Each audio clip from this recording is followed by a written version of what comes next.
Last Christmas. Good morning, dear tutor.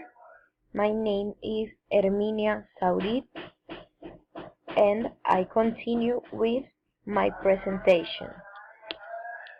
Last Christmas, I went to Miami. I stayed there 2 weeks and went with my family. I liked it because it was cheap.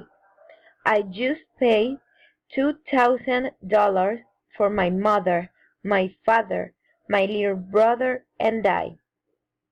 I liked it because there were a lot of places to visit.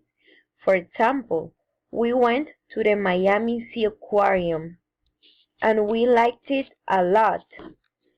I came back 10 days ago because I had to work last Monday. Miami is a very sunny city almost all the time, so it's very warm here.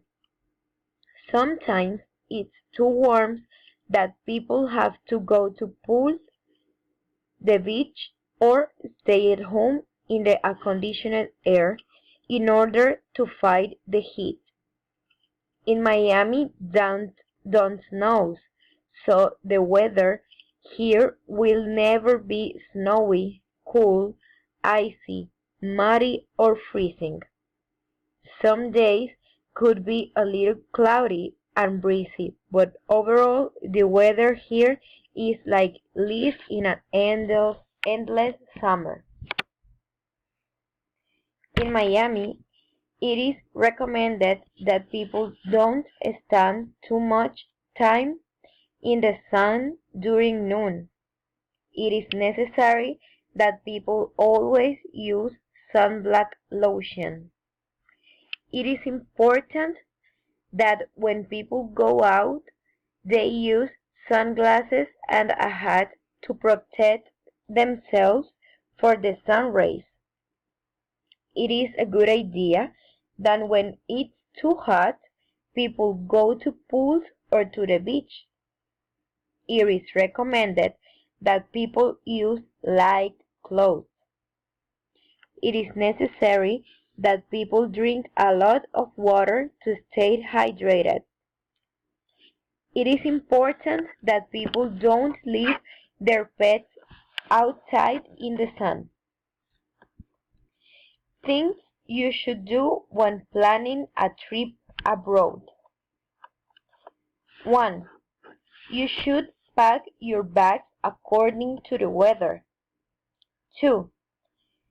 You'd better think about the expenses. 3. You ought to think about going somewhere with a language you understand. Things you shouldn't do when planning a trip abroad. 1. You shouldn't forget to book an hotel. 2. You shouldn't take so many days off your vacation. 3. You'd better not forget to check if your passport is in order. Thank you so much for the attention, and I will be waiting for your recommendation. Thank you. Bye.